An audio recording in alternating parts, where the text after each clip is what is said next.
Bismillahirrahmanirrahim. Assalamualaikum warahmatullahi wabarakatuh.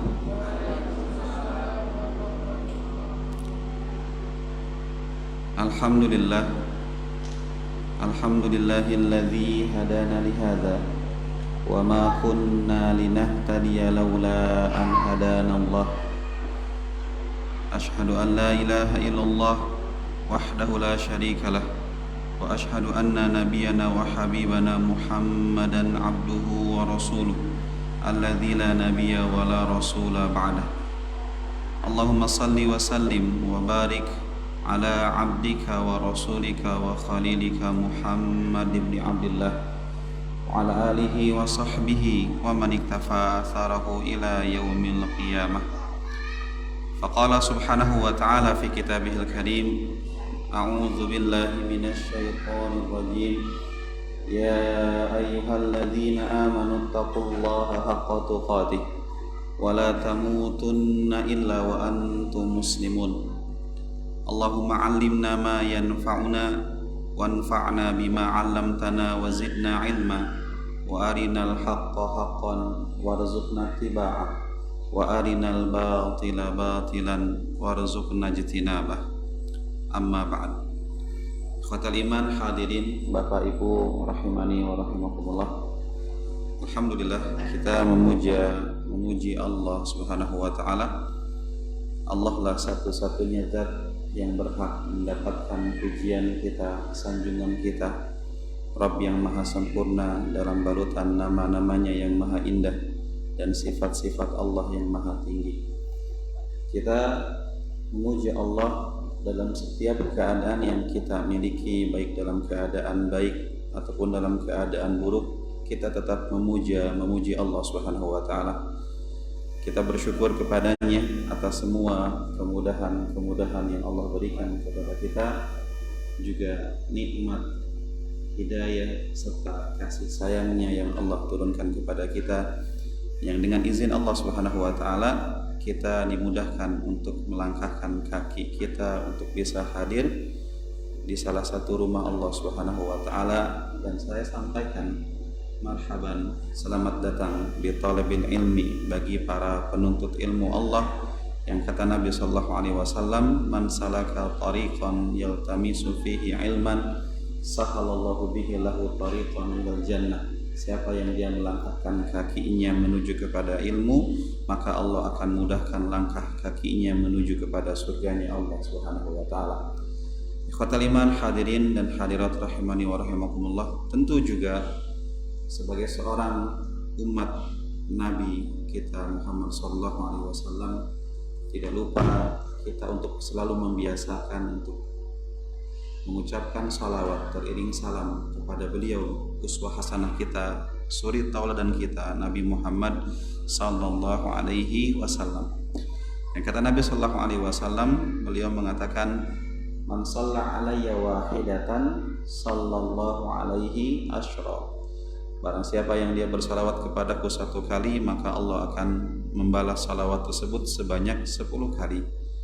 Al-bakhil, kata Nabi sallallahu alaihi wasallam, orang yang bakhil, orang yang pelit adalah orang yang man dzukirtu indahu falam yusalli alayya, adalah orang yang ketika disebutkan namaku tetapi dia enggan untuk bersalawat kepadaku sallallahu alaihi wasallam. Mudah-mudahan ikhwan yang hadir di sini, Bapak Ibu semuanya, termasuk umat-umat beliau yang rindu bertemu dengan Nabi Muhammad sallallahu alaihi wasallam, sebagaimana Nabi pun rindu bertemu dengan kita umatnya. Sebagaimana dalam hadis yang ketika Rasulullah sallallahu alaihi wasallam, beliau ketika berziarah kubur, beliau mengucapkan doa assalamualaikum ya ahlad diyar minal mu'minina wal muslimin wa inna insyaallahu bikumul lahiqun. Keselamatan bagi kalian wahai penghuni kubur dari orang-orang beriman, dari orang-orang muslim.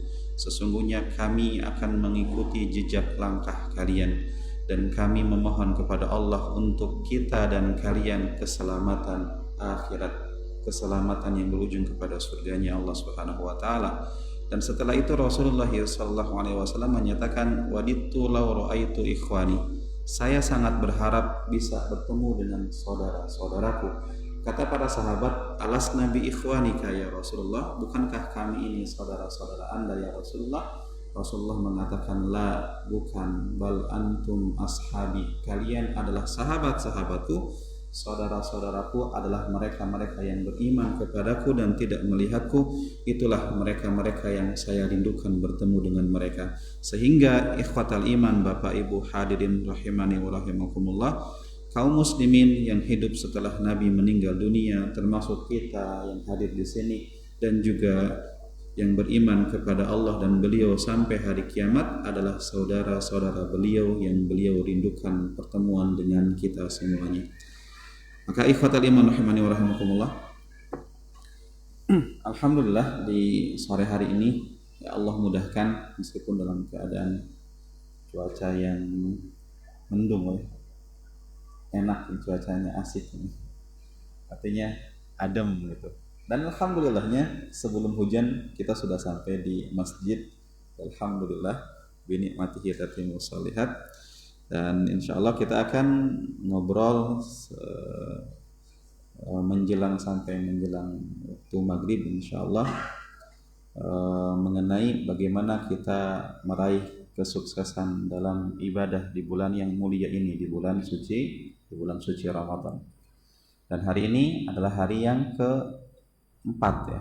Hari yang keempat kita melaksanakan puasa, yang mudah-mudahan semua amalan-amalan soleh kita diterima oleh Allah Subhanahu wa taala.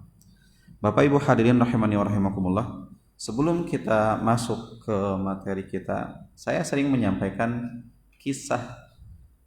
Karena saya sering sampaikan bahwa salah satu kurikulum di dalam agama kita adalah kisah. Ya, kita dapatkan dalam Al-Quran, sepertiga isi Al-Quran itu isinya adalah kisah. Manusia memiliki kecenderungan mendengarkan kisah lebih banyak dibandingkan yang lain. Duduk-duduk lama mendengarkan kisah orang bisa. Tapi kadang duduk-duduk lama ilmunya ilmu yang susah, matematika, ilmu warisan, 10 menit sudah tempar. Apalagi bahasa Arab semangatnya di awal, sebulan kemudian ngilang semua. Gitu kan. Artinya manusia kalau disuruh mendengarkan kisah ya, duduk lama dia. Dan kecenderungan ini kan digunakan, dimanfaatkan oleh sebagian orang untuk mengambil laba keuntungan, seperti penerbit, seperti ya sutradara film kan. Artinya mereka membuat novel-novel fiktif, tidak nyata, cerita-cerita, bahkan stasiun televisi tidak sedikit, bahkan hampir tidak mungkin di stasiun televisi tidak ada yang namanya sinetron, telenovela, drama. Itu karena kenapa? Manusia itu senang dengan cerita, alur cerita. Kalau filmnya bagus, alurnya bagus, kemudian sinetronnya alurnya bagus, kadang mereka menanti meskipun sampai ribuan episode gitu. Itulah kita, karena kecenderungan kita terhadap kisah. Padahal kalau kita telaah bahwa sinetron-sinetron, film-film yang ada banyak yang bertentangan dengan nilai-nilai Islam, dan tidak terasa ternyata kita, anak-anak kita ternyata termakan dengan isi sinetron itu. Sering kita mendengar bahwa cinta ditolak, dukun bertindak, itu kan di sinetron kebanyakan. Kemudian juga perselingkuhan di mana-mana. Artinya itulah yang ternyata dikonsumsi oleh kita di film-film itu. Ustadz, apakah kita tidak perlu hiburan Ustadz? Perlu dengar cerita, perlu dengar sesuatu, perlu melihat? Iya silahkan. Tapi dengan syarat hiburan tersebut tidak bertentangan dengan nilai-nilai Islam. Di kita sudah banyak kisah-kisah orang-orang soleh, para nabi, kisah Nabi Muhammad SAW sebagai hiburan bagi iman kita, Pak. Hiburan bagi kejenuhan kita. Maka seorang ulama yang bernama Abdullah bin Mubarak, beliau ketika nyaman tinggal di rumah, jarang keluar rumah, ketika keluar ditanya oleh teman-temannya, "Wahai imam, kenapa kok di rumah mulu?" gitu kan. Kalau kita kan lihat anak gadis sekarang di rumah mulu, kamu kenapa? Nonton drama Korea gitu kan. Tapi kalau Imam Ahmad bin Hambal apa? Ya, beliau mengatakan apa? Bagaimana saya tidak nyaman tinggal di rumah? Saya hidup bersama para sahabat radhiyallahu taala anhum. Saya membaca kisah-kisah mereka, saya menikmati, saya mengambil hikmah dan pelajarannya. Itulah kita. Maka apakah kecenderungan kita yang menyenangi kisah itu kita jalurkan kepada jalur yang benar, atau justru kita mengkonsumsi kisah-kisah yang merusak akidah atau agama kita? Maka ikhwatal iman rahimani wa rahimakumullah, kita awali dengan sebuah kisah yang diriwayatkan oleh Imam Ibnu Majah yang dinyatakan sahih oleh Syekh Albani rahimahullahu taala. Kisah yang diriwayatkan dari seorang sahabat yang bernama Talhah bin Ubaidillah. Bu, siapa itu Talhah bin Ubaidillah? Sahabat Ustaz? Ya, sahabat, saya udah bilang sahabat dari awal juga. Sahabat Talhah bin Ubaidillah. Beliau seorang sahabat yang kalau kita urutkan dari hadis Tirmidzi yang menyebutkan 10 sahabat yang dijamin surga, beliau urutannya itu di nomor 5. Kata Nabi sallallahu alaihi wasallam, Abu Bakar fil jannah, Umar fil jannah, Utsman fil jannah, Ali fil jannah, Talhah fil jannah. Maka Talhah ini kalau kita lihat dari urutan hadis ini, maka beliau berada di urutan yang kelima. Mungkin kalau kita melihat para sahabat terbaik, mungkin beliau adalah kelima terbaik dari semua sahabat yang ada. Cuman kita ya tidak terlalu familiar dengan beliau. Yang kita kenal Abu Bakar, Umar, Utsman, Ali. Maka perlu kita mempelajari kisah kenapa beliau dijadikan sebagai orang yang memang layak mendapatkan surga, bahkan orang terbaik. Nah, maka dalam sebuah riwayat, beliau Talhah bin Ubaidillah ini adalah seorang pedagang yang super duper kaya, seorang yang sangat kaya raya. Bahkan beliau sekali untung, saya pernah menyampaikan ini di sini, beliau sekali untung sampai mendapatkan 700.000 dirham di satu pasar, padahal beliau punya pasar yang banyak. Mainannya bukan dalam negeri lagi, tapi pasarnya luar negeri, di Syam, di Yaman, di Persia. Maka berapa harga 700.000 dirham itu? 83 miliar kurang lebih. Sekali untung di satu pasar. Orang kaya mah mau ngapain juga boleh katanya gitu.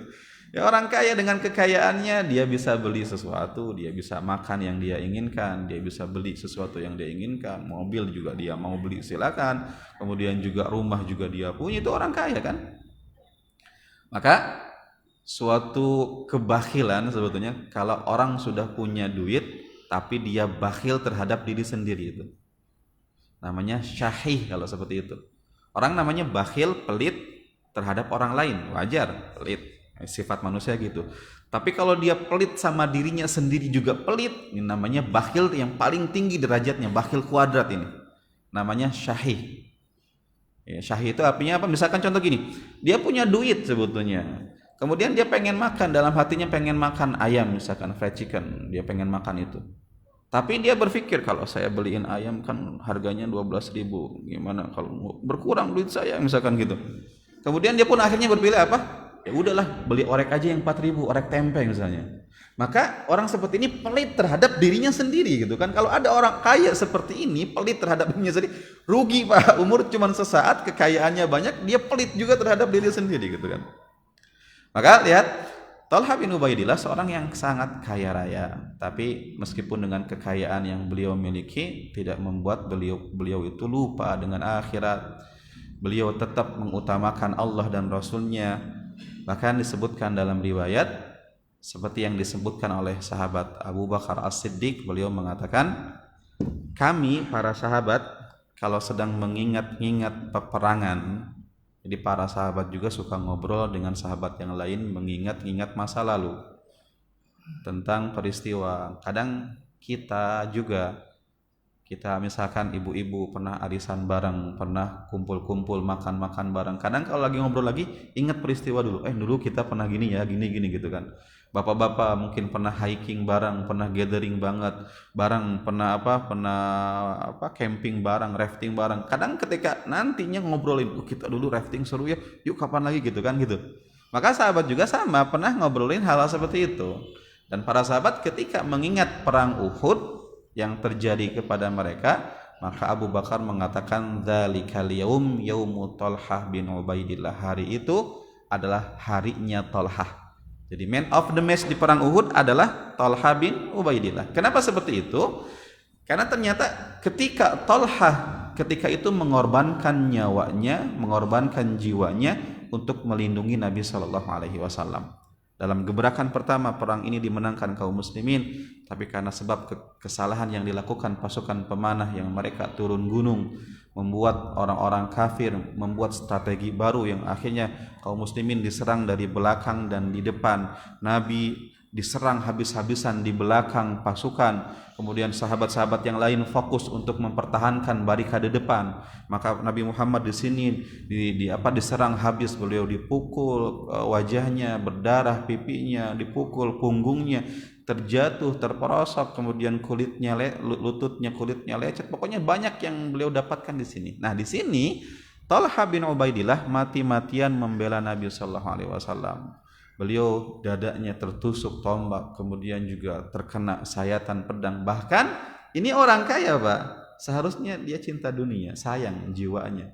Beliau mengorbankan, artinya di perang itu dalam mempertahankan Nabi, jari jemarinya itu putus, jatuh semuanya. Beliau sampai seperti itu dalam meraih surga, mendapatkan surga. Kita ngapain mendapatkan surga? Pengen surga Bapak Ibu? Pengen. Apa usaha kita?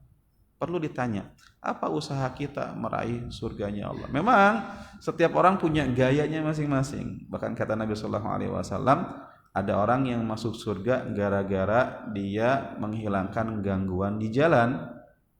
Dia menghilangkan gangguan di jalan, ada duri, ada batu, takut nanti ada pengendara lewat misalkan terkena paku itu, duri itu, batu itu terpeleset jatuh, maka diambil, maka Allah masukkan seseorang ke dalam surga gara-gara sebab salah satu sebabnya itu. Dia bergelantungan di pohon surga. Kalau seandainya menghilangkan gangguan di tengah jalan itu adalah pahala, bagaimana kalau buat gangguan di jalan, Pak? Gimana contoh gangguan di jalan itu? Parkir sembarangan. Sudah punya bagasi di rumah gitu kan, parkir depan juga. Artinya bisa mengganggu jalan orang gitu. Apalagi kalau nanti bersih tegang dengan tetangga samping, jalannya ketutup karena mobilnya diparkir di sembarangan tempat itu kan, itu juga sebetulnya kalau kita tanya itu kesalahan dan dosa itu.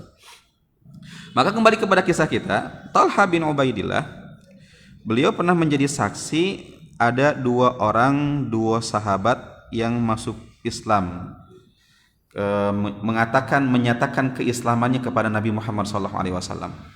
Dua sahabat, disebutkan dua sahabat bersaudara, ini saling mencintai karena Allah Subhanahu wa taala, pergi selalu bersama. Saya sering menyampaikan, kadang kita perlu relasi, memang perlu mengenal banyak orang ya, tapi menjadikan seseorang yang layak sebagai teman karib kita, perlu kita perhatikan bagaimana mereka, apakah satu ideologi dengan kita, satu pemikiran dengan kita gitu kan, apakah termasuk teman yang saling mencintai karena Allah atau tidak. Kadang perlu melihat itu.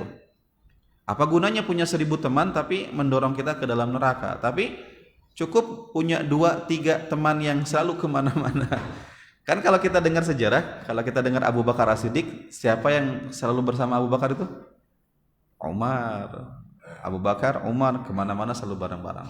Kalau kita bicara tentang Thalhah, maka yang sering membersamai Thalhah itu adalah Az-Zubair bin Al-Awwam. Maka trio sahabat itu cukup sebetulnya. sebagai sahabat baik, sahabat karib yang satu pemahaman, kemudian saling membantu menasehati dalam urusan akhirat, saling mencintai karena Allah. Maka dua orang ini menyatakan keislamannya.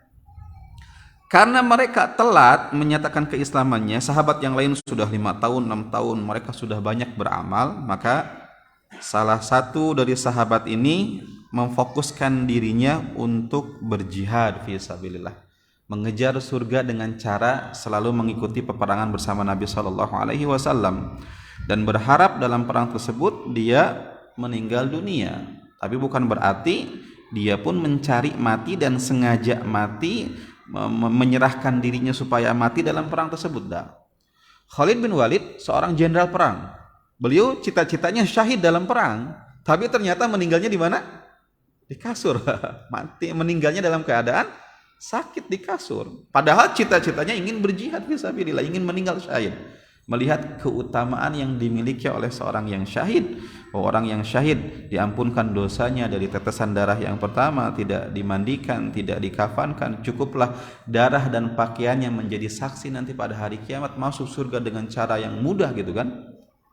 Maka dia pun mencari cara seperti itu. Nah, orang yang kedua ya sama berjihad juga dengan Nabi Shallallahu Alaihi Wasallam, tetapi umurnya lebih panjang ataupun juga lebih panjang daripada laki-laki yang tadi.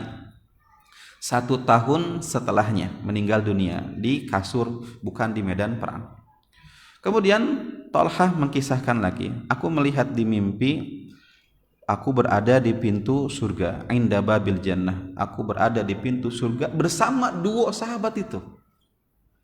Kemudian tiba-tiba ada seorang laki-laki keluar dari pintu surga, ada seseorang yang keluar dari pintu surga, kemudian menjemput dan mengawal dua sahabat tersebut, tapi secara bergantian.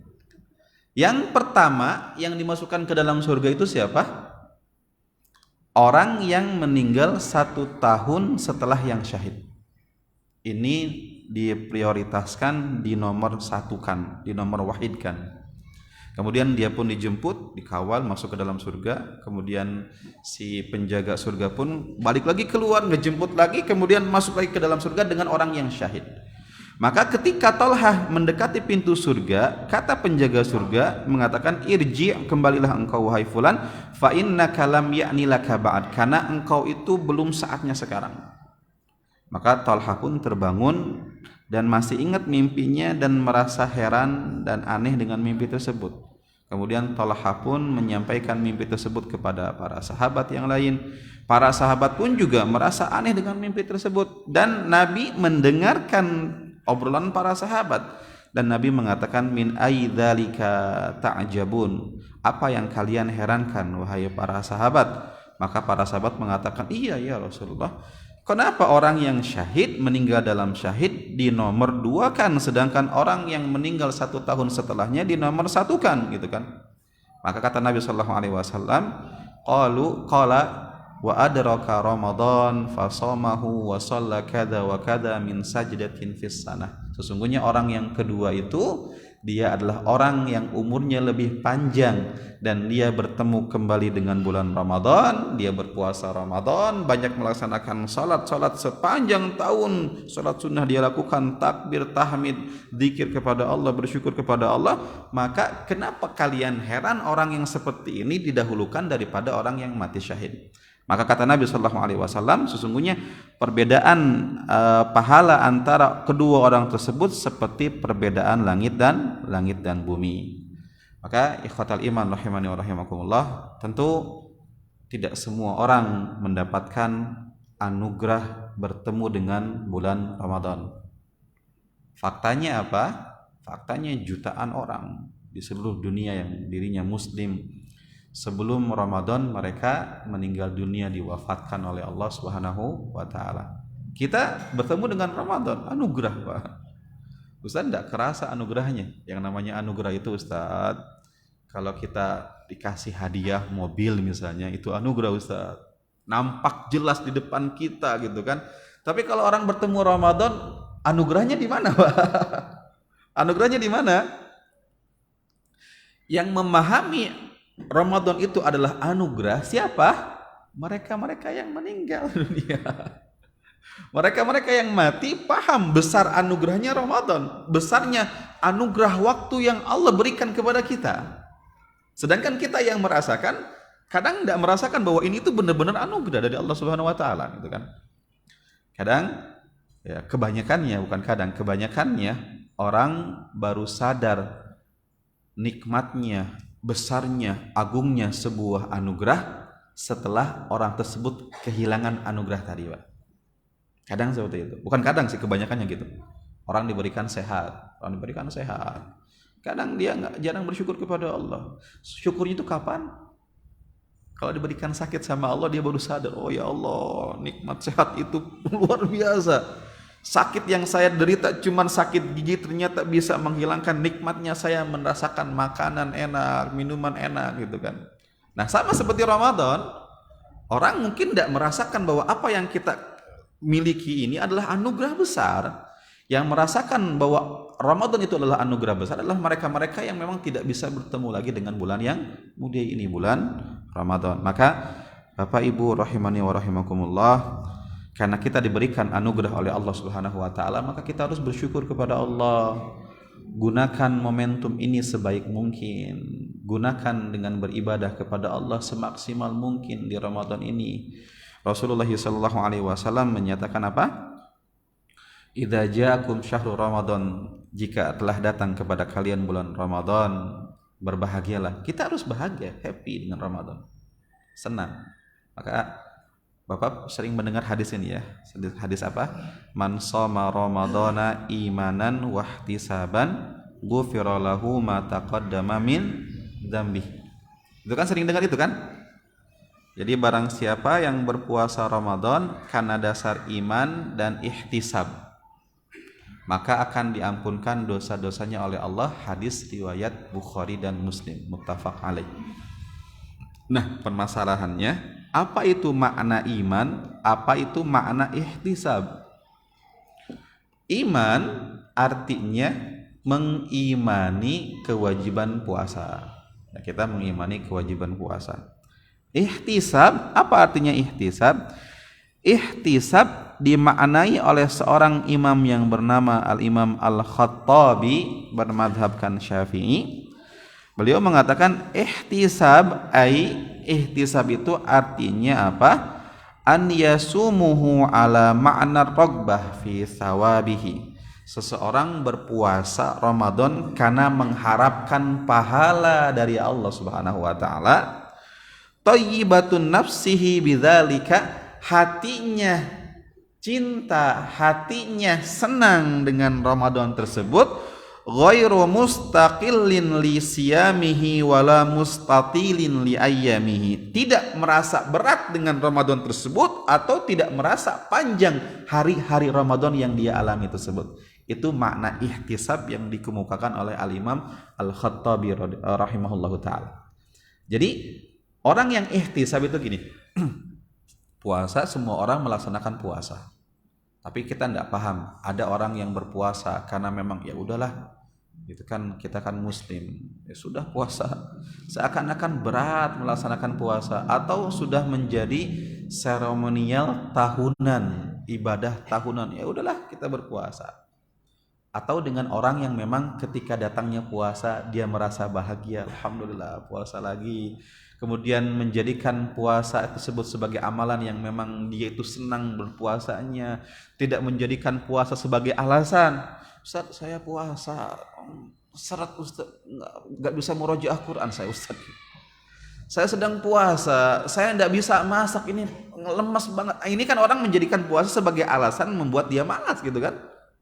Tapi orang yang ihtisab tidak seperti itu, Bapak Ibu hadirin rahimani wa rahimakumullah. Sama seperti ini, orang datang ke masjid ya. Ada dua orang, ada mungkin berbagai macam tipe orang pergi ke masjid. Ada orang ketika azan Allahu Akbar, lah kok azan? Kayaknya tadi azan, sekarang kok cepet banget azannya. Kayaknya ada perasaan lagi asik ngapain tiba-tiba terganggu dengan azan. Sehingga dia pun kakinya berat melangkah karena dia punya sesuatu yang harus dia selesaikan misalkan.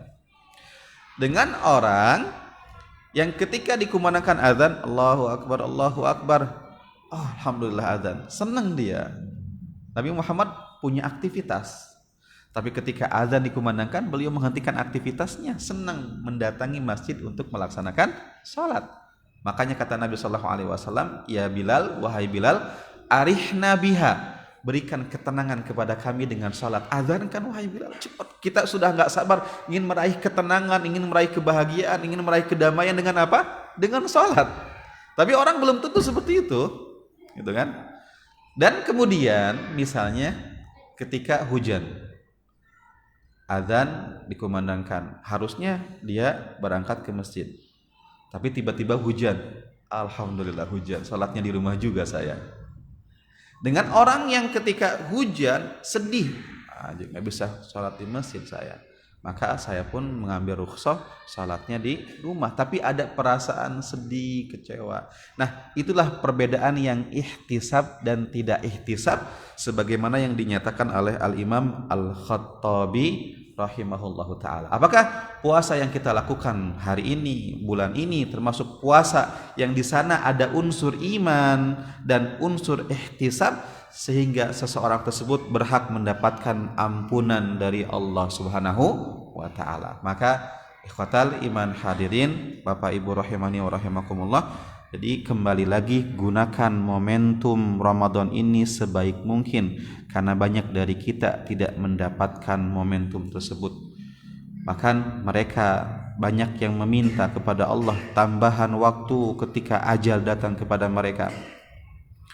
Allah Subhanahu wa taala menyebutkan dalam surat Al-Munafiqun, ketika Allah Subhanahu wa taala berfirman, wa anfiqu mimma razaqnakum min qabli ay ya'tiya ahadakumul mautu fayaqul rabbi laula akhartani ila ajalin qarib fa asaddaqa wa akum minas salihin. Kata Allah Subhanahu wa taala, dan berinfaklah kalian dari apa-apa yang aku rizkikan kepada kalian sebelum datang kematian kepada kalian. Dan ketika itu kebanyakan orang mengatakan, ya Allah, laula akhartani ila ajalin qarib, coba seandainya engkau memberikan saya waktu sebentar saja. Ngapain? Fa'as-saddaq, saya akan banyak bersedekah dan saya termasuk orang-orang yang saleh.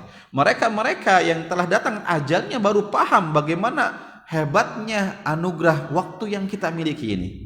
Apalagi ketika nanti pada hari kiamat, orang-orang kebanyakan mereka menyesal karena kurangnya amalan mereka, karena dahulu banyak maksiat mereka kepada Allah Subhanahu wa taala. Ketika Allah Subhanahu wa taala berfirman dalam surat As-Sajdah, walau tara idzil mujrimuna nakisu ru'usihim 'inda rabbihim rabbana absarna wa sami'na farji'na na'mal salihan inna muqinun. Nanti pada hari kiamat kalian akan melihat para pelaku dosa ketika dihadapkan kepada Allah dengan wajah yang tertunduk malu karena dosa-dosa mereka. Mereka mengatakan, ya Rabb kami, hari ini kami sadar, hari ini kami akan mendengar, ya Allah, kembalikan kami ke dunia, kami janji kami akan banyak beramal saleh ya Allah.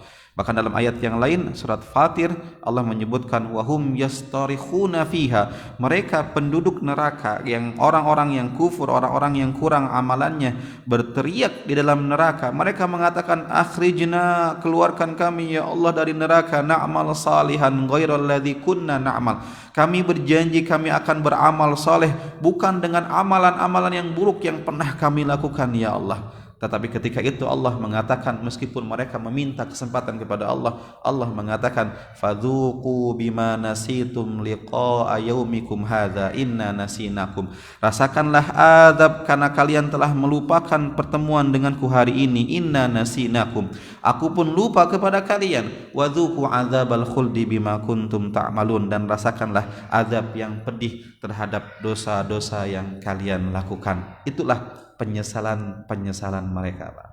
Maka mudah-mudahan yang hadir di sini Bapak Ibu semuanya bukan termasuk orang-orang yang nantinya menyesal telah menyia-nyiakan waktu, telah menyia-nyiakan umur yang dimiliki, tetapi menjadi orang-orang yang menjadikan umur tersebut barokah dalam ketaatan kepada Allah Subhanahu wa taala. Maka di Ramadan ini mari kita maksimalkan ibadah tersebut.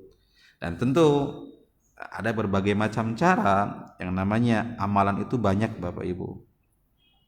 Bagaimana cara kita memaksimalkan Ramadan yang kita miliki ini? Yang pertama, raih kesuksesan ibadah tersebut dengan cara apa?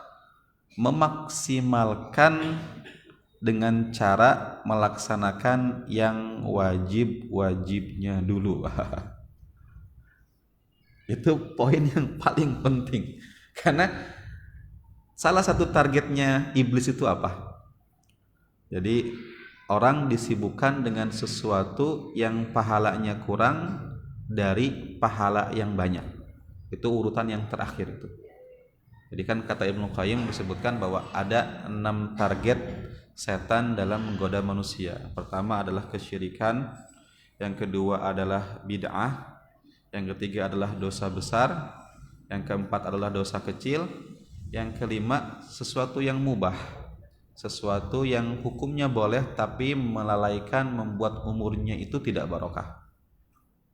Yang keenam adalah orang disibukkan dengan sesuatu yang pahalanya sedikit dibandingkan dengan pahalanya yang besar. Artinya gini, di bulan Ramadan tentu ada ibadah yang dianjurkan, yaitu sholat tarawih. Dan itu bukan hanya sebetulnya memang penamaannya saja dilakukan sebagai sholat tarawih karena untuk Ramadan. Padahal nama aslinya itu adalah Qiyamul Lail. Ya, itu menghidupkan malam, dan di Ramadan diberikan nama sholat tarawih gitu.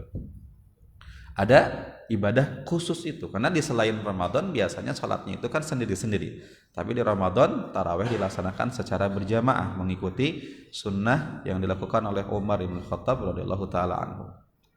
Maka ada orang sholat tarawihnya giat gitu, tapi sholat fardunya ternyata kurang prioritasnya. Yang seperti ini baik nggak, Pak? Ya buruk gitu kan. Bukan berarti salat tarawihnya itu nggak baik, bukan. Cuman orang yang seperti ini tarawihnya benar-benar serius, memprioritaskan. Salat fardunya kadang datang salatnya sembarangan, waktunya di pojok-pojok, atau naudzubillah, salat tarawihnya tarawih, salat fardunya bolong-bolong misalnya. Naudzubillah dari hal seperti itu. Padahal kan orang yang berilmu adalah orang yang paham harus dikedepankan yang mana, yang fardu atau yang sunnah. Yang fardu, maka yang pertama harus Bapak Ibu jaga adalah prioritaskan adalah sholat fardunya.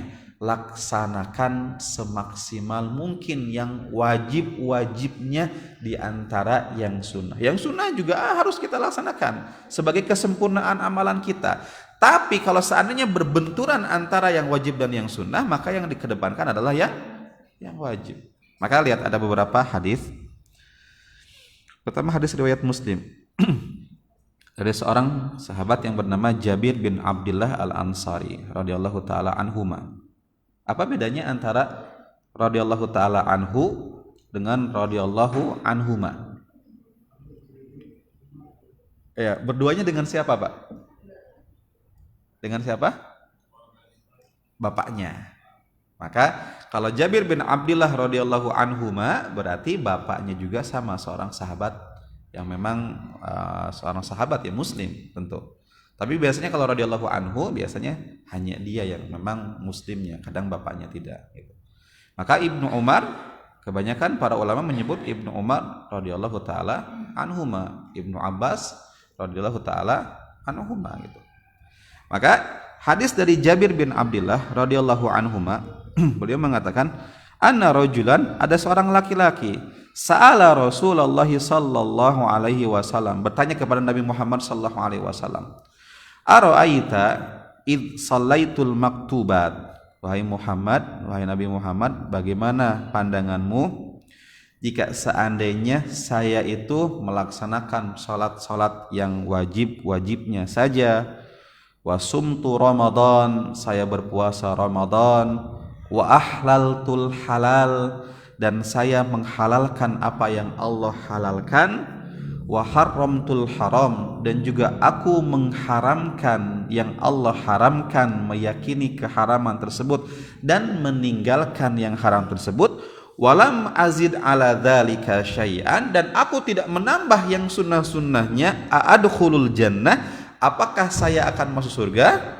Kata Nabi sallallahu alaihi wasallam, "Na'am, iya. Ente masuk surga kalau ente hanya sebatas melaksanakan yang wajib-wajibnya, mengharamkan apa yang Allah haramkan dan menjauhinya, menghalalkan apa yang Allah halalkan, gitu kan? Maka dengan syarat seperti itu ente bisa masuk surga jika seandainya benar apa yang kau lakukan itu." Kemudian dalam hadis yang lain datang seorang Arab Badui kepada Nabi Shallallahu Alaihi Wasallam dan dia mengatakan, "Ya Rasulullah, wahai Rasulullah, dullani ala amalin, tunjukkan kepada saya amalan yang ketika saya melaksanakannya aku masuk surga, dakhaltul jannah." Maka kata Nabi Shallallahu Alaihi Wasallam, dengarkan, ta'budullah. Yang pertama, esakan Allah. Wala tusyriku bihi syai'a, jangan engkau pernah syirik, sekutukan Allah baik dalam ucapan, perbuatan, kemudian keyakinan. Kemudian wa tuqimus salatal maktubah, engkau melaksanakan salat yang wajibnya, wa tu'dhiz zakat, engkau melaksanakan zakat yang diwajibkannya, wa tasuma ramadan, dan engkau melaksanakan puasa Ramadan. Dengan cara seperti itu engkau bisa masuk surga. Kemudian orang ini mengatakan, walladzi nafsi biyadihi, demi zat yang jiwaku ada di tangannya wahai Rasulullah, la azidu ala hadza syai'an wa la anqusu minhu, aku tidak menambah hal tersebut dan tidak meremehkan hal tersebut, aku akan bersungguh-sungguh di atas yang wajib tersebut. Maka ketika dia bertekad seperti itu, dia pun pulang dari Nabi Shallallahu Alaihi Wasallam. Maka Nabi mengatakan kepada para sahabat, man sarrahu an yanzura ila rajulin min ahli jannah falyanzur ila hadza, barang siapa yang ingin melihat seseorang dari penduduk surga, maka lihatlah orang ini jika seandainya dia benar dengan niat dan tekadnya itu. Maka prioritas yang pertama di bulan Ramadan ketika kita beramal adalah melaksanakan dengan maksimal yang wajibnya terlebih dahulu. Apa itu yang wajib, Pak? Ya sholat, sholat wajib, maka perhatikan semaksimal mungkin. Apalagi puasa. Tadi kan saya bilang apa tentang puasa? Hadis yang masyhur, man shoma ramadhana imanan wa ihtisaban, siapa yang dia berpuasa Ramadan karena iman dan ihtisab, maka coba hadirkan makna ihtisab itu dalam diri kita. Kita menyenangi puasa ini, kita senang melaksanakan puasa ini, happy, tidak merasa berat, tidak panjang hari kita karena puasa, tidak jadikan puasa sebagai alasan kita menjadi malas sehingga dia kerjaannya tidur dari pagi, misalkan tidur banyak seperti itu. Maka hadirkan hal seperti itu karena kita mencoba untuk melaksanakan hal-hal yang wajib semaksimal kita.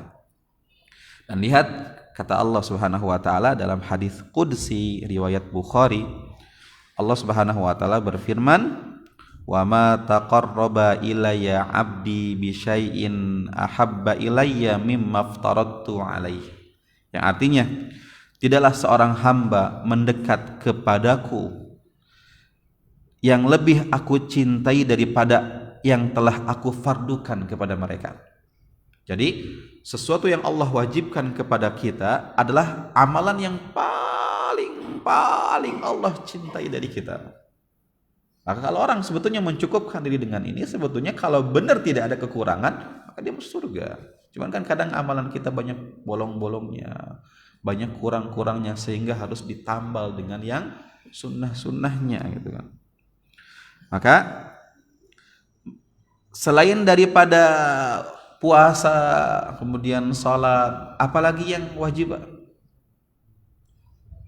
Misalkan contohnya apa? Berbakti kepada orang tua. Orang yang masih memiliki, jika seandainya Ramadan ini seseorang masih diberikan atau masih ada orang tuanya yang masih hidup, salah satu atau misalkan kedua-duanya, maka sebetulnya itu adalah kesempatan emas dia, Pak. Kesempatan emas untuk bisa beramal sebaik mungkin dengan cara berbakti kepada orang tua.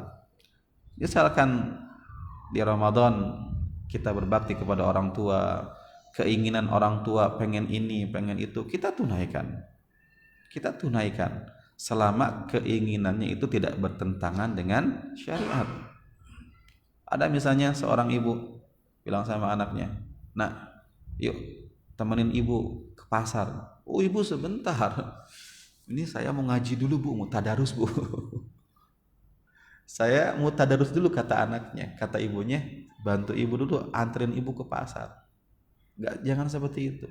Tetapi prioritaskan berbakti daripada tadarus kalau seandainya memang berbenturan di waktu yang sama. Gitu. Karena kenapa? Menunaikan perintah orang tua hukumnya apa? Wajib. Tadarus hukumnya apa? Sunnah, gitu kan?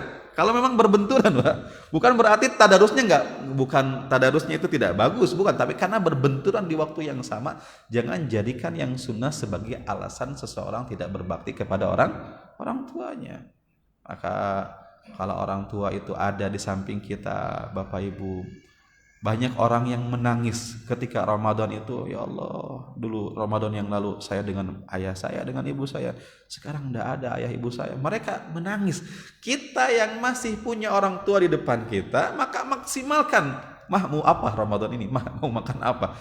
Dibuatkan, dipenuhi keinginannya. Mah, mau beli baju apa bulan Lebaran ini? Mau beli apa? Ketika kita mampu menunaikan, silahkan tunaikan itu, Pak. Tunjukkan bakti kita kepada mereka, karena itu hukumnya adalah wajib. Jangan sampai seperti yang dulu pernah saya sampaikan di majelis ini, di kajian duha, seorang ahli ibadah yang terjebak karena tidak memiliki ilmu, itu Jurez.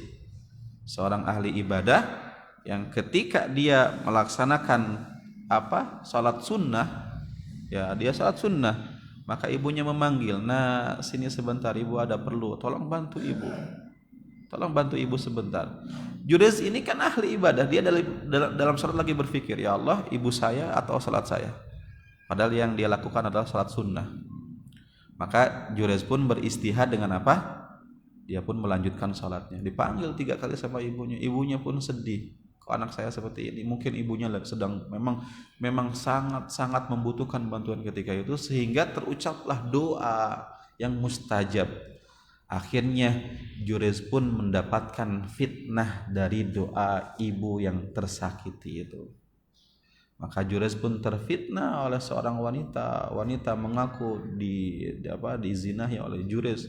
Kemudian dia pun berteriak kepada Bani Israel, "Wahai Bani Israel, saya hamil, dan orang yang menghamili saya itu adalah orang yang selama ini kalian hormati, kalian anggap sebagai orang soleh, syekh, sesepuh." Siapa itu? Jurez. Masyarakat mana yang tidak kecewa dengan skandal seperti itu? Maka mereka pun tanpa berpikir panjang mendatangi tempat ibadah itu, menghancurkan masjidnya Jurez pun dipukuli, kemudian diikat, dikeling kampung, dan akhirnya Jurez pun dihakimi dan diadili oleh seorang hakim. Akan tetapi dengan izin Allah Subhanahu wa taala, ketika Jurez ini meminta pertolongan kepada Allah, maka si perempuan itu melahirkan, kemudian si bayinya dihadirkan, dan Jurez bertanya kepada anak bayi tersebut, "Siapa bapakmu, wahai anak, wahai bayi?" Maka bayi ini berbicara layaknya orang dewasa, dan dia mengatakan, "Ayahku bukanlah engkau, wahai Jurez, tetapi ayahku adalah seorang pengembala sapi yang berada di bawah bukit tempat ibadahmu." Kenapa Jurez mendapatkan fitnah atau cobaan ini? Salah satunya karena doa ibunya. Karena apa? Kedurhakaannya. Padahal kan kalau dibandingkan dengan kita, siapa kita dibandingkan Jurez? Dia ahli ibadah, sholatnya rajin. Kita berapa banyak ucapan dan tingkah laku yang membuat orang kita sedih. Kok saya punya anak seperti ini? Kok anak saya kok seperti ini? Tidak nurut sama saya. Saya dianggap seperti pembantu.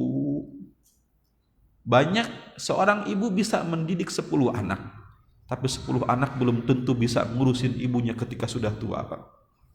Banyak yang terzalimi orang-orang tua itu sehingga dirumahkan di panti jompo gitu kan.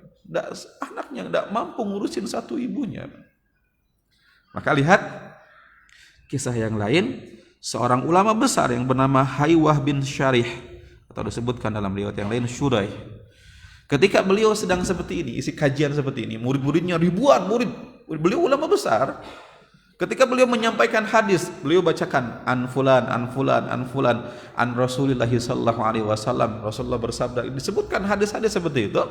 Tiba-tiba ibunya manggil, Nah, sini sebentar. Ini ayam belum yang ngasih makan. Ini ayam belum dikasih makan. Nah, keluar sebentar. Ini ulama besar loh, ulama besar. Maka apa yang dia lakukan? Dia pun mengatakan kepada muridnya, mohon maaf muridku, ibu saya manggil, saya pun harus ngasih makan anak ayam ibu saya dulu. Maka dia pun keluar kemudian memberikan makan. Ulama besar ngasih makan anak ayam gitu kan. Lihat bagaimana baktinya. Karena kalau orang berilmu, orang paham seperti itu, orang yang paham dengan nilai Ramadan, maka dia akan menjadikan Ramadan maksimal.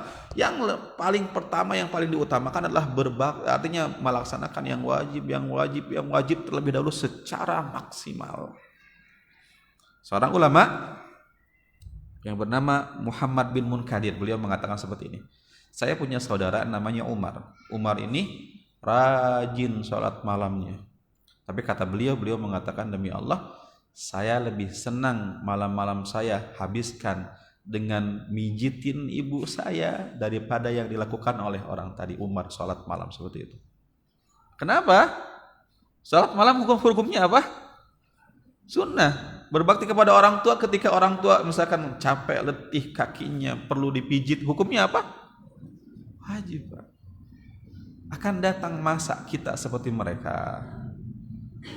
Dahulu tangan mereka yang memegang tangan kita bermain, mengorbankan waktunya bermain dengan kita, kakinya berlarian dengan kita. Dahulu seperti itu. Tapi akan datang masa yang namanya orang tua kita itu tangannya bergetar, kakinya sudah jalan dikit encok, kemudian kerja dikit capek. Itu akan datang masa seperti itu. Dan tentu kadang mereka itu malu, nak pijitin ibu dong nak. Kadang mereka malu. Karena sebagai seorang anak harusnya kita itu nggak perlu disindir-sindir. Harusnya ketika kita melihat ibu kita kerja seperti itu, ayah kita kecapean, sudah nggak perlu disindir, datang, mah duduk sini mah, coba rebahan, tangannya sini mana, dipijit, kakinya dipijit. Harusnya seperti itu. Kita tidak perlu disindir-sindir sama mereka. Mereka butuh sentuhan itu dari kita, Pak. Sehingga mereka melihat, alhamdulillah ya Allah, alhamdulillah, saya bersyukur kepadamu ya Allah, saya punya anak yang soleh, saya punya anak yang solihah, yang sayang kepada ibunya, sayang kepada ayahnya. Maka didoakan kebaikan oleh orang tua ketika itu, Pak. Beda dengan anak yang memang durhaka kepada orang tuanya, sedih hatinya, tersayat-sayat hatinya karena kedurhakaan anak yang seperti itu. Coba doa apa yang dipanjatkan oleh ibu yang seperti itu? Maka gunakan momentum Ramadan ini. Kalau saya Ustaz, orang tua saya jauh di rumah di kampung Ustaz, ya gunakan dengan cara yang lain, misalkan dengan cara kirim uang kalau kita mampu kirim uang, kemudian misalkan video call, telepon mereka, misalkan rajin setor laporan ketika berbuka, mah buka dengan apa, mereka senang. Tidak perlu misalkan kirimkan uang banyak pun, ketika kita laporan kepada mereka tuh senang, bahagia. Di saat biasanya rumah mereka itu ramai dengan cucu-cucunya, di saat biasanya rumah mereka itu ramai karena kehadiran kita, tiba-tiba berpuasa berdua, berpuasa sendirian, kita di kota, kita tinggalkan mereka misalkan seperti itu. Maka cobalah tingkatkan lagi bakti kita kepada orang tua di bulan Ramadan ini, Bapak Ibu hadirin rahimani wa rahimakumullah. Maka tadi poin yang pertama, kita memaksimalkan ibadah adalah dengan melaksanakan yang wajib-wajib terlebih dahulu, itu kan. Kemudian apalagi yang wajib? Adalah seorang istri yang berkhidmah kepada suaminya, menyiapkan makanan buka, sahur, gitu kan. Ini kewajiban Bapak Ibu. Jadi ketika ibu misalnya sedang masak, itu tuh lagi pahala itu. Itu ibu mengedepankan yang wajib itu, daripada yang misalkan tadarus. Memang Ustaz, berarti kalau saya masak saya nggak bisa tadarus. Emang selama apa sih ibu masak? Sehingga tadarusnya misalkan ditinggalkan. Tapi intinya hadirkan perasaan ketika ibu menyiapkan takjil, ketika suami mah enak bangunnya jam 4 pas gitu misalnya, saya bangun jam 3, masak dulu, capek dan sebagainya. Yakini bahwa ibu itu sedang beramal, sedang melaksanakan kewajiban, dan itu pahala besar. Maka kadang gini,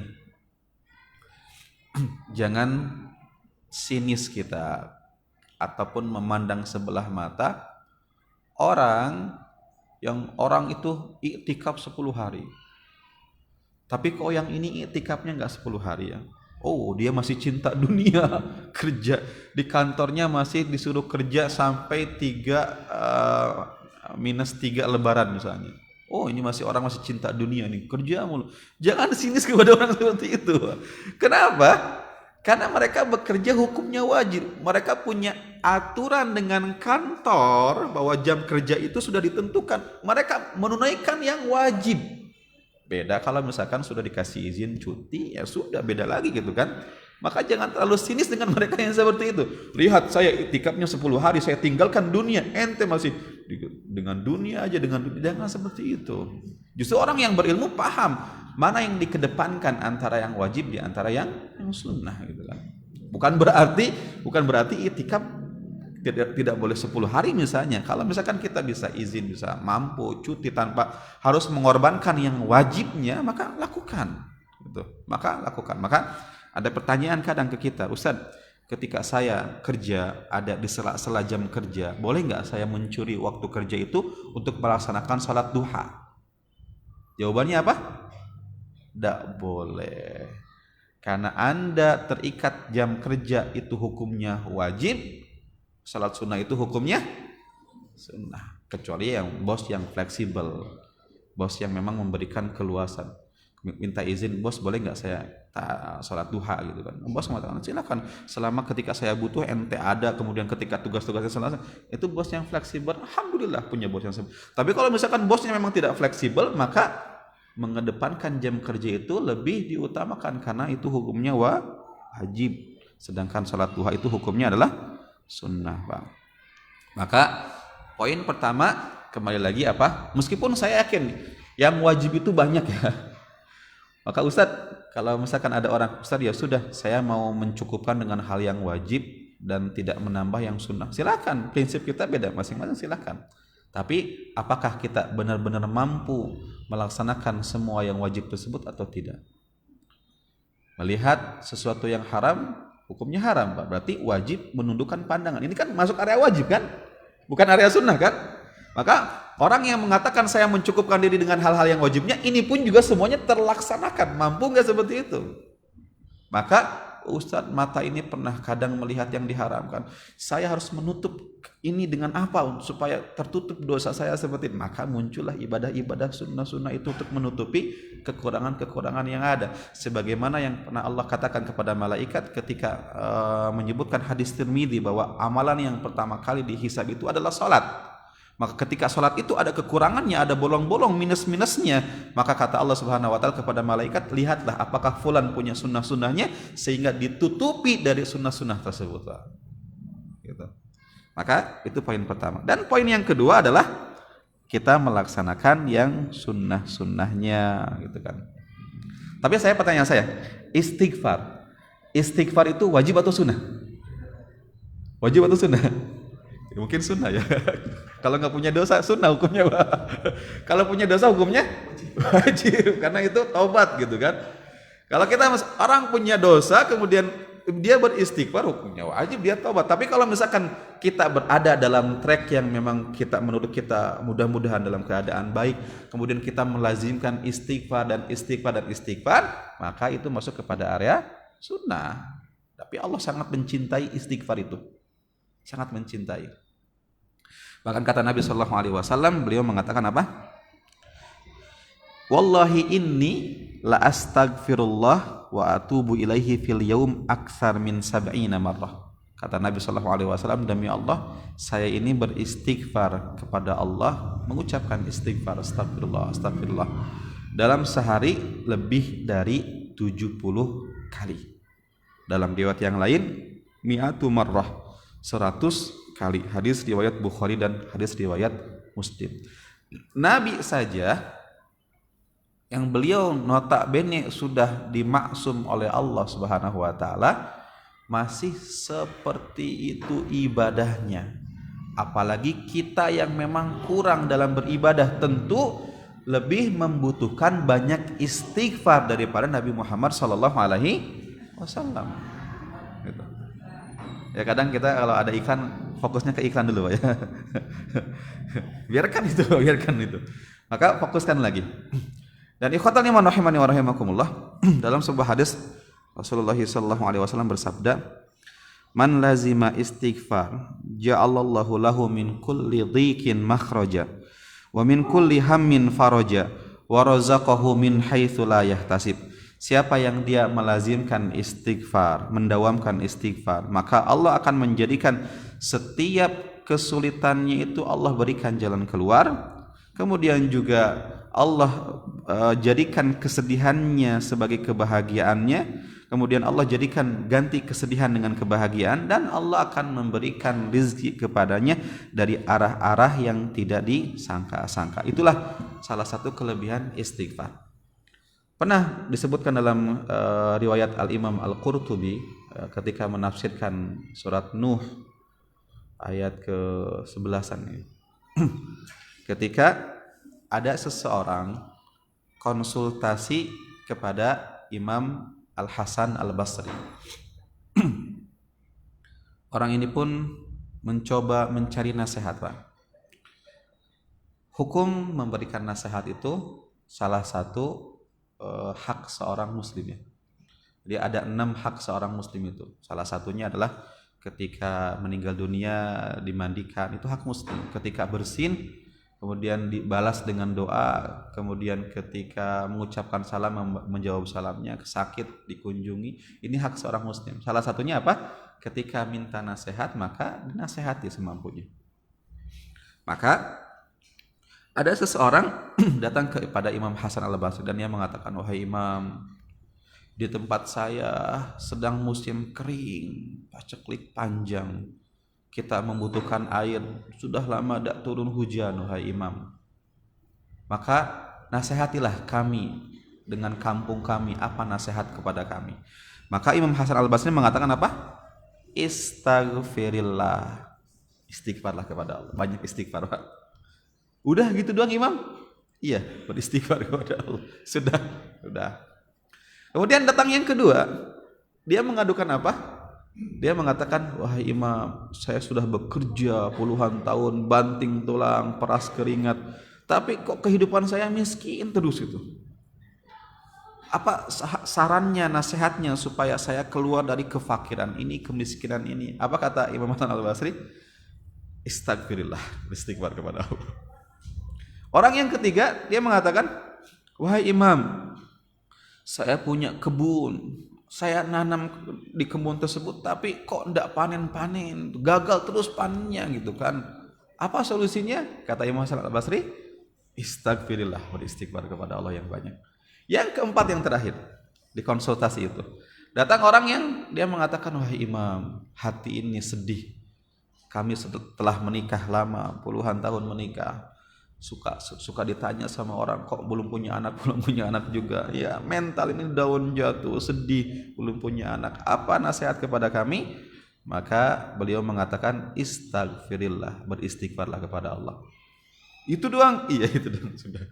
Akhirnya ada muridnya nanya dan bertanya, "Wahai Imam, ini orang datang membawa 4 permasalahan yang berbeda, tetapi solusi yang engkau berikan cuma satu, beristighfar kepada Allah Subhanahu wa Ta'ala. Kok seperti itu?" Maka beliau pun mengatakan, "Wahai muridku, sesungguhnya jawaban yang aku berikan kepada mereka bukan berasal dari kantungku, tetapi dari firman Allah Subhanahu wa Ta'ala ketika Allah berfirman dalam surat Nuh, faqultustaghfiru rabbakum innahu kana ghaffara." Maka Nabi Nuh mengatakan kepada kaumnya, "Istaghfiru rabbakum, beristighfarlah yang banyak kepada Allah. Sesungguhnya Allah zat yang maha menerima taubat, memberikan ampunan." Apa yang terjadi ketika kalian banyak istighfar? Yursilis samaa'a 'alaikum midrara. Yang pertama, Allah akan turunkan hujan, makmurkan tanah kalian. Wa yumdidkum bi amwal. Allah akan membentangkan harta untuk kalian. Wa banina, dan Allah akan berikan keturunan kepada kalian. Wa yaj'al lakum jannat.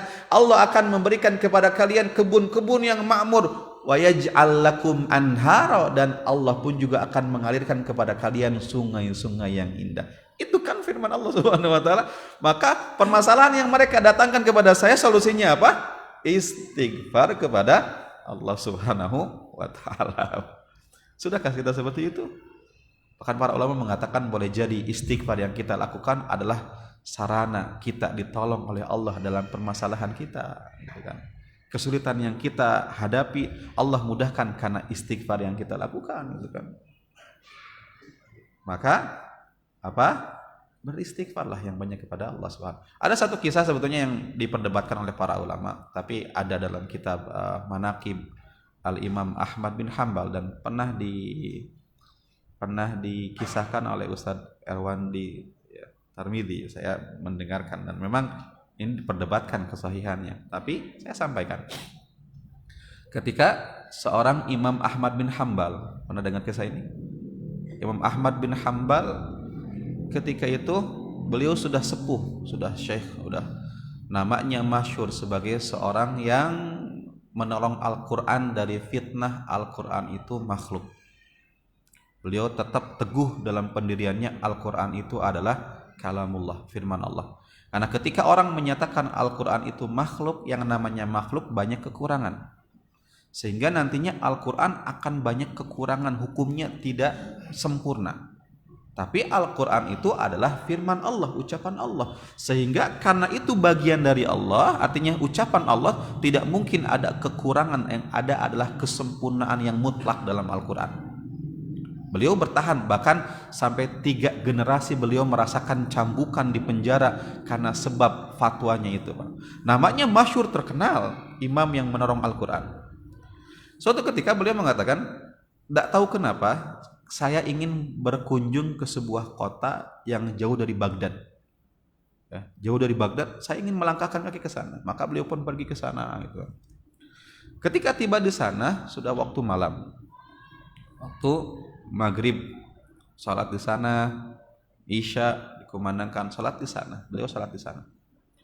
Kemudian setelah salat isya selesai, beliau pun berpikir tidak ada tempat tujuan saya. Artinya tidak ada orang yang saya kenal, maka saya ingin tinggal di masjid, tidur di masjid. Ketika beliau tidur di masjid, ada marbot masjid, haris, penjaga masjid. Maka marbot masjid ini mengatakan, "Hai orang tua, syekh, tidak boleh tidur di sini. Ini masjid, tidak boleh." Kata Imam Ahmad, "Tapi saya tidak punya tujuan, saya ingin tidur di sini." Kata penjaganya, marbotnya, "Tidak boleh, tetap tidak boleh, aturannya tidak boleh." Bahkan diusir sampai keluar. Akhirnya Imam Ahmad pun keluar. Beliau tidak mengatakan Ana Ahmad bin Hambal. Kalau beliau mengatakan Ana Ahmad bin Hambal, sudah dimuliakan, dibuatkan kajian mungkin langsung ketika itu, Pak. Tapi beliau pun akhirnya ya udahlah keluar. Ketika di teras masjid, si marbot ini pun beres-beres masjid, selesai mungkin kunci-kunci, keluar, ketemu lagi sama Imam Ahmad bin Hambal, dan dia mengatakan, "Wahai Syekh, bukankah saya sudah bilang gak boleh di masjid?" gitu kan. Maka dengan kasar marbot ini pun akhirnya menarik kaki Imam Ahmad bin Hambal, ditarik suruh keluar. Kemudian ketika keluar, akhirnya ketemu sama seorang penjual roti. Penjual roti ini melihat, kemudian dia mengatakan, "Wahai Syekh, wahai orang tua, tinggallah di tempat saya malam ini kalau Anda nggak punya tempat tujuan." Maka dia pun Imam Ahmad pun mampir di rumah tersebut, dan pemilik rumah mengatakan, "Silakan Anda istirahat di sini, tapi mohon maaf saya tidak bisa menjamu Anda karena saya harus membuat adonan roti untuk jualan saya." Maka Imam Ahmad pun tertidur. Kemudian si penjual roti ini pun ketika ngadonin, adon mulai astagfirullah, astagfirullah gitu kan, mecahin telur, astagfirullah. Imam Ahmad takjub dengan apa yang dia lakukan. Lihat. Kemudian Imam Ahmad pun bertanya, "Wahai fulan, aku lihat setiap engkau melakukan sesuatu engkau barengi dengan istighfar kepada Allah, dengan berzikir kepada Allah, gitu kan. Apakah ada benefit atau manfaat yang engkau dapatkan dari istighfar tersebut?" Imam Ahmad paham hadis-hadis seperti ini, bahwa Allah akan berikan kemudahan, gitu kan. Maka orang ini mengatakan, "Iya, wahai Syekh, saya mendapatkan kemauan saya. Setiap saya berdoa kepada Allah, Allah kabulkan doa-doa saya itu." Kata penjual ini, "Kecuali satu yang belum terkabulkan." "Apa itu?" Kata dia, Saya berdoa kepada Allah dari dulu ingin bertemu dengan Imam Ahmad bin Hambal. Tapi belum ketemu juga sampai sekarang gitu kan. Saya ingin bertemu dengan beliau. Saya cinta ulama, saya senang ada orang soleh makan di tempat saya. Ingin mencoba memuliakan beliau. Tapi belum Allah kabulkan doa ini. Maka kata Imam Ahmad bin Hambal, beliau mengatakan apa? Ana Ahmad bin Hambal. Doamu membuat kakiku melangkah ke kota ini dan membuat kakiku diseret sama orang. Maka Imam Ahmad pun artinya bertemu dengan orang tersebut dan berbahagia. Artinya dia di sini. Kadang kita tidak menyangka Allah mengkabulkan keinginan kita dari arah yang tidak diduga-duga. Allah memberikan rezeki dari hadis tersebut bahwa Allah memberikan rezeki kepada orang yang memang melazimkan istighfar kepada Allah Subhanahu wa taala. Maka itulah salah satu manfaat yang dirasakan oleh sebagian orang dari memperbanyak istighfar kepada Allah Subhanahu wa taala. Maka maksimalkan kembali ibadah kita, rutinkan beberapa. Kadang kita perlu realistik memang. Ibadah itu banyak. Kita perlu memilih-milih mana yang bisa kita lakukan. Kadang ada orang semangatnya di awal, sedekah hayu, salat hayu, semuanya hayu, baca Quran sehari 1 juz misalkan. Lama-kelamaan di hari selanjutnya sedekahnya melempem, baca Qurannya kurang.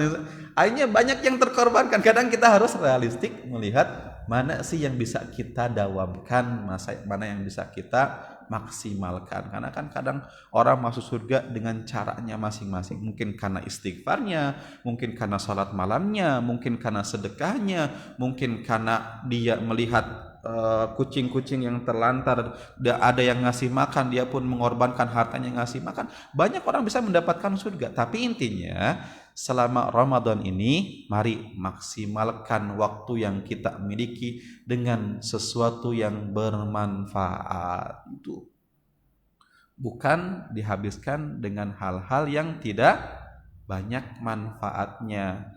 Tiduran, main game, kemudian ngobrol ngerumpi, ngalor ngidul ke sana ke sini gitu kan. Bukan enggak boleh sih Pak ya. Ngobrol itu bukan enggak. Berarti saya enggak boleh silaturahim. Kadang salah paham Anda memahami ini. Artinya apa? Kurangi itu, maksimalkan. Kalau kita melihat bagaimana yang dilakukan oleh para ulama, Imam Asy-Syafi'i rahimahullahu taala beliau menghatamkan Al-Qur'an di Ramadan sebanyak 60 kali. Satu harinya itu 2 kali berarti. Utsman bin Affan menghatamkan Al-Qur'an 1 kali sehari. Ada yang menghatamkan 3 hari sekali, macam-macam orang, gitu, macam-macam. Tapi mereka memfokuskan diri selama Ramadan itu, artinya Ramadan itu adalah training ibadah, training ketakwaan dari Allah Subhanahu Wa Taala. Hati sedang mudah untuk mengikuti nurani, maka maksimalkan. Mudah-mudahan menjadi kebiasaan yang baik yang berlanjut nanti setelah bulan Ramadan. Karena tujuan Ramadan adalah la'allakum tattaqun, mudah-mudahan kalian bertakwa kepada Allah Subhanahu wa taala. Maka banyak misalkan saya singkatkan saja, mungkin amalan yang lain adalah terus menjaga qiyamul lailnya, terus menjaga salat tarawihnya. Jangan hilangkan pahala tarawih dengan kita keluar sendirian membubarkan diri dari imam. Tidak, jangan, tapi selesaikan dengan imam sebagaimana hadis man shalla ma'al imam, siapa yang salat bersama imam sampai selesai maka akan dicatatkan untuknya seperti orang salat malam sepanjang malam. Maka ada keutamaan itu, jangan sampai hilang keutamaan tersebut. Kemudian banyak berdoa ketika Ramadan. Disebutkan dalam hadis salatun, ada 3 doa mustajab. Salah satunya adalah as-shaim hina yuftir atau as-shaim hatta yuftir. 2 redaksi hadis, orang yang berpuasa sampai berbuka atau orang yang berpuasa ketika berbuka. Ada 2 redaksi seperti itu. Tapi mana yang afdol? Ketika berdoa itu berdoa sebelum berbuka puasa, itu afdol. Maka banyak berdoa di sana sebelum berpuasa, sebelum berbuka, maka berdoa yang banyak di sana. Kemudian setelah itu misalnya hadirkan makan takjil kemudian berbuka puasa. Ada yang mengatakan seperti Imam Al-Qari menyatakan bahwa yang afdal itu adalah setelah berbuka. Setelah berbuka disunahkan berdoa di sana, bukan doa yang dhahabad dhamma tapi doa-doa yang lain. Tapi intinya orang yang berpuasa itu doanya mustajab, diijabah oleh Allah Subhanahu wa taala. Kemudian selanjutnya apa? Banyak menderma. Kata Ibnu Abbas bahwa Nabi kita sallallahu alaihi wasallam adalah orang yang paling dermawan. Dan puncak kedermawanan beliau itu ada di bulan Ramadan. Maka mumpung hati sedang baik, maka silakan misalnya semampu kita memberikan makan kepada orang yang berpuasa sehingga mendapatkan keutamaan man fattara shaiman, siapa yang dia memberikan makan kepada orang yang berpuasa maka dia mendapatkan pahala satu orang puasa tanpa mengurangi pahala puasa orang tersebut. Kemudian selanjutnya tadi membaca Al-Quran yang banyak dan silakan maksimalkan yang lain. Tapi intinya yang pertama realistik kita dalam melihat amalan, istiqomah yang paling penting. Tapi yang pertama adalah mengamalkan yang wajib-wajib terlebih dahulu. Setelah yang wajibnya kita maksimalkan, maka laksanakan amalan-amalan sunnah yang lainnya yang bisa kita lakukan. Wallahu a'lam bishawab. Itu mungkin Bapak Ibu yang bisa saya sampaikan di kesempatan kali ini. Kurang lebihnya mohon dibukakan maaf yang selebar-lebarnya. Mudah-mudahan banyak hikmah dan manfaat untuk saya pribadi dan juga untuk Bapak Ibu semuanya.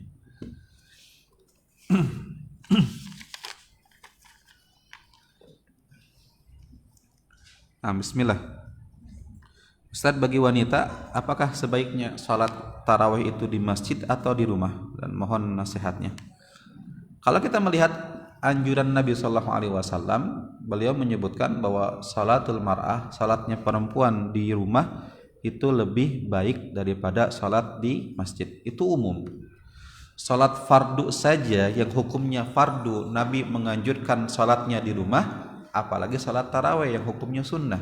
Tentu afdolnya, kalau kita bicara afdol ya, utama, maka salatnya itu di rumah. Itu baik dia salatnya berjamaah atau sendirian, tetap bagi wanita itu afdolnya itu di rumah.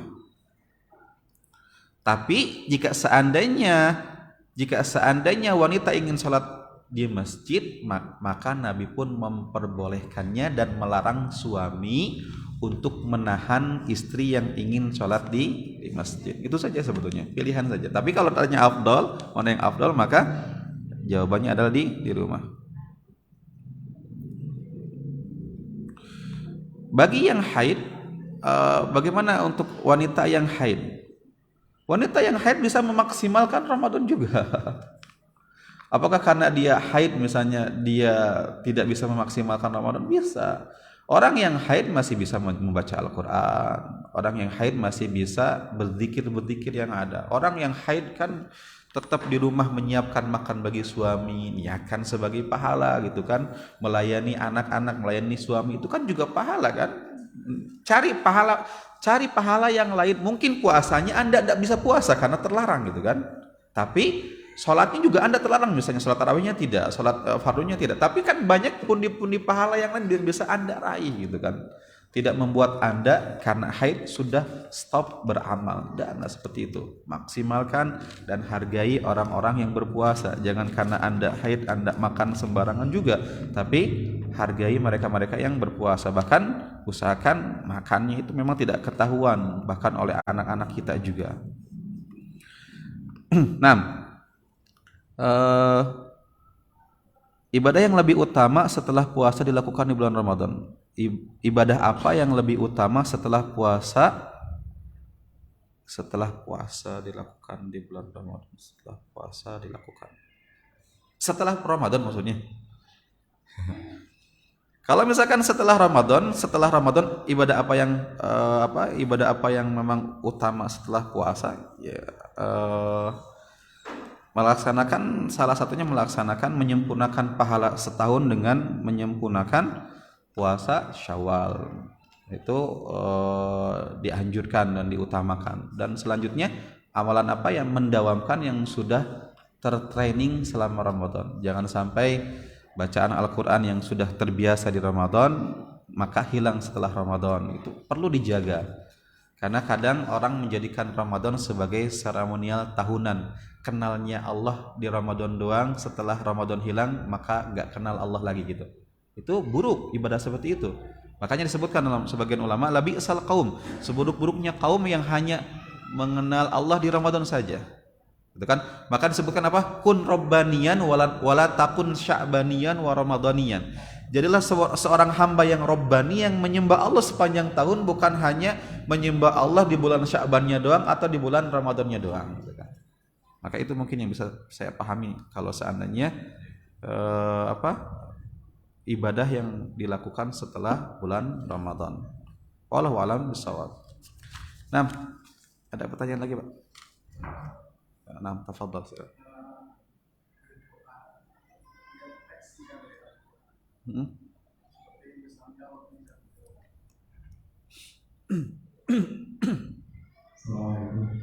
Waalaikumsalam warahmatullahi.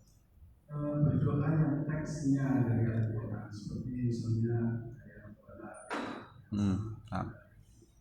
Al-Bija'an mungkin masalah dalam hidup dia Robbana atau kebanyakan dominannya kata doa.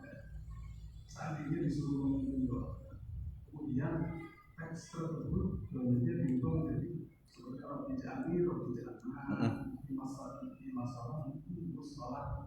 Itu termasuk merubah ayat Al-Quran atau tidak? Itu satu. Nomor dua, ini yang saya sampai sekarang tidak baca. Berdoa itu kan sampai apabila dikasih perangkul dengan membaca sholawat dan diakhiri dengan kata menggunakan ayat Al-Quran Subhanallahi wa bihamdihi amma yasifun salamun alal mursalin walhamdulillah. Pada saat kita berdoa itu kan berarti saya sedang berbicara dengan Allah sebagai mukhatab. Ketika saya mengatakan Subhanallah, kan artinya Maha Suci Tuhanmu. Berarti King of the King. Bagaimana yang baik bagaimana? Pernah saya katakan Subhanaka Rabbil Izzati. Tapi itu bukan Al-Quran. Subhanallah Rabbil Izzati amma yasifun. Baik, Pak. Barakallahu fiik. Yang pertama, ketika kita berdoa dengan doa dan menggantikan dengan dhamir misalkan nahnu dari dhamir mutakallim, artinya misalkan seperti rabbighfirli, ya Allah ampunkan dosaku, misalkan diganti dengan rabbighfir lana, ya Allah ampunkan dosa kami. Apakah itu merubah Al-Quran atau tidak? Zahirnya kalau memang kembali kepada niat masing-masing, Pak. Kembali kepada niat. Ketika kita memang berdoa menggunakan doa tersebut karena memang untuk jamaah semuanya doa tersebut, maka saya kira tidak sampai merubah Al-Quran, karena niat kita adalah mendapatkan isi doa tersebut untuk semua orang. Kalau misalkan kita berdoa gini, Rabbighfirli wali walidayya, ya Allah ampunkan dosaku dan dosa kedua orang tuaku, maka jamaah mengatakan amin amin. Yang diampunkannya siapa? Orang tua yang berdoa, bukan orang tua semuanya, gitu kan?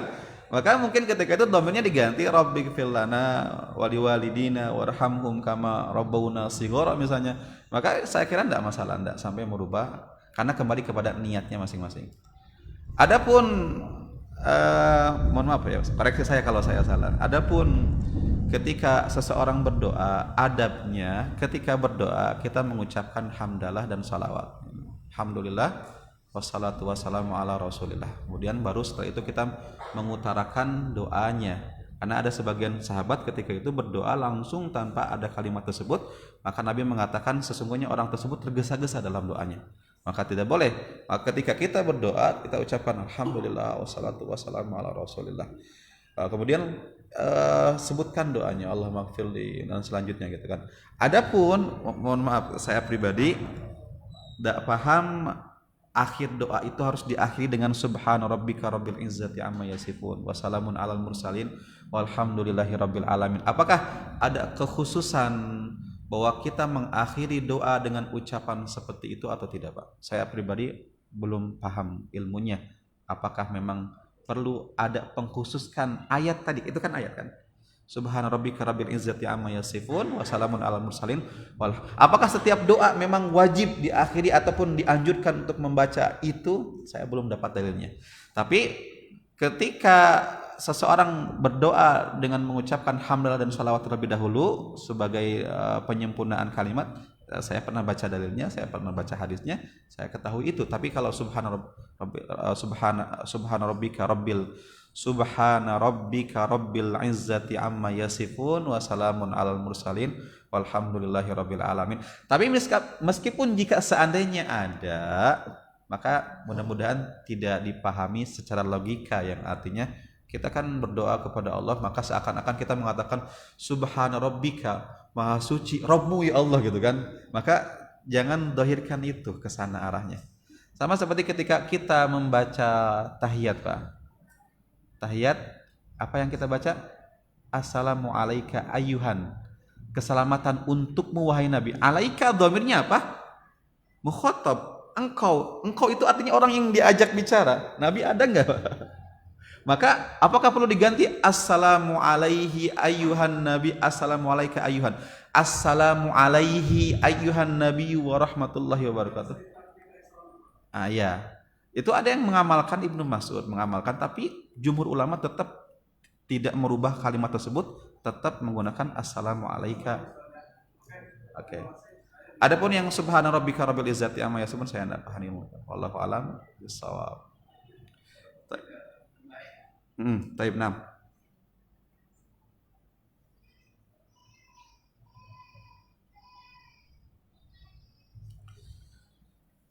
Taib Pak 6. Barakallahu fikum. Mudah-mudahan Bapak yang barusan masih tetap mencari hikmahnya. Misalkan memang jika masih ada unek-unek, kan yang namanya pertanyaan kadang tidak memuaskan di salah satu jawaban, maka caranya apa? Tetap mencari di jawaban yang lain, karena itulah ilmu. Kadang seperti Imam Malik bin Anas mazhab Maliki, ketika beliau didatangi seorang pemuda membawa 40 pertanyaan dari negerinya, datang ke Imam Malik, ternyata beliau hanya bisa menjawab 3 pertanyaan dari semua pertanyaan yang ada, menunjukkan kalau misalkan belum puas dari apa yang saya sampaikan, mudah-mudahan bisa dicari di pendapat ustaz yang lain. Wallahu a'lam bishawab.